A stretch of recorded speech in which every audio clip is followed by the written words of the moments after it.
नमस्कार मित्रों। आज हम जिस महान व्यक्ति के बारे में जानने वाले हैं, उनकी महानता को बताने के लिए एक ही वाक्य काफ़ी है। केवल उन्हें पहचानने के लिए ब्रिटिशों को 700 लोगों को नौकरी पर रखना पड़ा था। ऐसे थे महान क्रांतिवीर चंद्रशेखर आज़ाद जी। उनका पूरा नाम था चंद्रशेखर सीताराम तिवारी। उनका जन्म 23 जुलाई 1906 में अलीराजपुर जिले में बावरा गांव में हुआ था। उनका प्रारंभिक जीवन आदिवासी बाहुल्य क्षेत्र में बीता, जहां पर उन्होंने भील बच्चों के साथ बहुत ही अच्छी तरीके से धनुष्यबाण चलाना सीखा। मनोहर लाल त्रिवेदी जी जो इन्हें निःशुल्क सिखाते थे, उन्होंने उनकी तहसील में नौकरी भी लगवा दी थी, लेकिन उनके अंदर तो देश प्रेम की ज्वाला भड़क रही थी।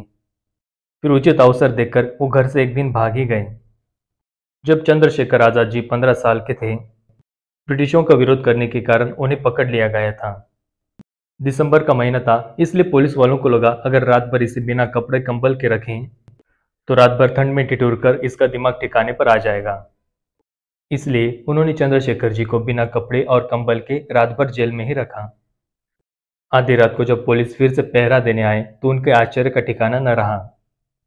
दिसंबर की कड़कड़ाती हुई ठंड में भी चंद्रशेखर जी पूरे भीगे हुए थे। पुलिस ने देखा कि ये तो दंड बैठक लगा रहे हैं और पसीने से नहा रहे हैं। दूसरे दिन चंद्रशेखर आज़ाद जी को मजिस्ट्रेट के सामने ले जाया गया। मजिस्ट्रेट ने 15 वर्षीय चंद्रशेखर जी से पूछा, तुम्हारा नाम? उन्होंने जवाब दिया, आज़ाद। पिता का नाम? उन्होंने तुरंत उत्तर दिया, स्वाधीन। फिर क्रोध से पूछा, तुम्हारा घर कहाँ है?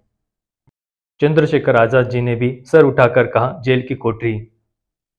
इसमें न्यायाधीश में क्रोध में आकर चंद्रशेखर जी को 15 कोड़ों की सजा दी थी। 1922 में जब गांधी जी ने चंद्रशेखर जी को असहकार आंदोलन से निकाल दिया, तब आज़ाद जी को बहुत क्रोध आया था। तब उनकी मुलाकात युवा क्रांतिकारी प्रणवेश चटर्जी से हुई थी, जिन्होंने उनकी मुलाकात राम प्रसाद बिस्मिल जी से कराई। जब आज़ाद जी ने एक कंदील पर अपना हाथ रखा और तब तक नहीं हटाया जब तक उनकी त्वचा जल न जाए, तब आज़ाद जी को देखकर राम प्रसाद बिस्मिल जी बहुत ही प्रभावित हुए थे। चंद्रशेखर आज़ाद जी ने अपने सहयोगियों के साथ मिलकर ऐसे ब्रिटिश अधिकारियों को निशाना बनाया जो सामान्य लोग और स्वतंत्रता सेनानियों को परेशान करते थे। चंद्रशेखर आज़ाद जी काकोरी ट्रेन डकैती, वायसराय की ट्रेन को उड़ाने का प्रयास और लाहौर में लाला लाजपत राय की मौत के बदला लेने के लिए सॉन्डर्स को गोली मारना इन घटनाओं में शामिल थे। 15 साल की उम्र में 15 कोड़ों की सजा मिलने पर ऐसा लिखा गया है, ऐसे कायदे तोड़ने के लिए एक छोटे से लड़के को जिसकी उम्र 15 साल की थी और जो अपने को आज़ाद कहता है, बेत की सजा दी गई।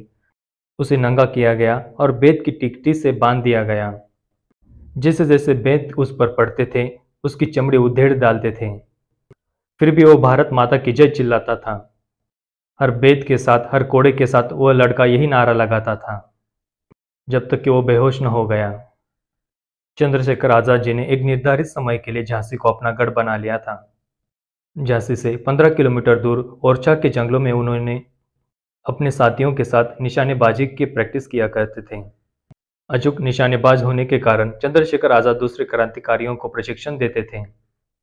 17 सितंबर 1928 को चंद्रशेखर आज़ाद, भगत सिंह और राजगुरु संध्या के समय में लाहौर में पुलिस अधीक्षक के दफ्तर को घेरे जा रहे थे। जैसे जेपी सॉन्डर्स अपने अंगरक्षक के साथ मोटरसाइकिल पर बाहर निकला, पहली गोली राजगुरु ने दाग दी, जो कि सॉन्डर्स के सर पर लगी और वो नीचे गिर पड़ा। भगत सिंह ने आगे बढ़कर 4-6 गोलियां और दाग दी। जब सॉन्डर्स के अंगरक्षक ने पीछा किया तो चंद्रशेखर आज़ाद ने अपनी गोली से उसे भी समाप्त कर दिया। इस तरह से उन्होंने लाला लाजपत राय की मृत्यु का बदला ले लिया। भगत सिंह, सुखदेव और राजगुरु की फांसी रुकवाने के लिए आज़ाद जी ने दुर्गा भाभी को गांधी जी के पास भेजा था, जहां से उन्हें कोरा जवाब दे दिया गया था।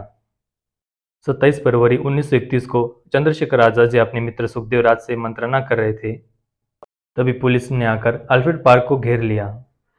बड़ी भारी संख्या में पुलिस आए हुए थे। दोनों ओर से हुई भयंकर गोलाबारी में आज़ाद जी ने 3 पुलिसकर्मियों को मौत के घाट उतार दिया और कई सारे अंग्रेज सैनिक घायल भी हुए थे। आखिर में जब एक ही गोली रह गई, तब अंग्रेजों के हाथ कभी नहीं लगूंगा और हमेशा आज़ाद रहूंगा, इस शपथ को पूरी करने के लिए उन्होंने आखिरी गोली खुद को मार ली और वीर गति को प्राप्त हुए। पुलिस ने बिना किसी सूचना दिए चंद्रशेखर आज़ाद जी का अंतिम संस्कार कर दिया। जैसे ये खबर जनता तक पहुंची, तब सारा प्रयागराज अल्फ्रेड पार्क में उमड़ पड़ा। जिस वृक्ष के नीचे आजाद जी वीर गति को प्राप्त हुए थे, उस वृक्ष की लोग पूजा करने लगे। वृक्ष के तने के इर्द गिर्द झंडियां बांधी गई।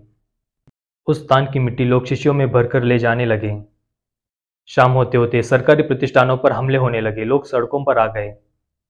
अगले दिन आजाद जी की अस्थियां चुनकर युवकों का एक जुलूस निकाला गया। इस जुलूस में इतनी ज्यादा भीड़ थी कि प्रयागराज की मुख्य सड़कों पर जाम लग गया। ऐसा लग रहा था जैसे प्रयागराज की जनता के रूप में सारा हिंदुस्तान अपने इस सपूत को अंतिम विदाई देने उमड़ पड़ा है। चंद्रशेखर आजाद जी के संगठन के ही central committee member Virbhadra Tiwari अंग्रेजों के मुखबिर बन गए थे और आजाद जी की मुखबिरी दी थी। चंद्रशेखर आजाद जी ने वीरता की नई परिभाषा लिखी थी। उनके बलिदान के बाद उनके द्वारा प्रारंभ किया गया आंदोलन और तेज हो गया। उनसे प्रेरणा लेकर हजारों युवक स्वतंत्रता आंदोलन में कूद पड़े।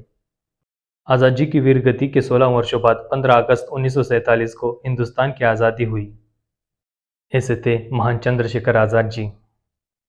ये वीडियो आपको कैसी लगी मुझे नीचे कमेंट्स में ज़रूर बताइए। वीडियो देखने के लिए बहुत बहुत धन्यवाद। मिलते हैं अगली वीडियो में। जय श्री राम।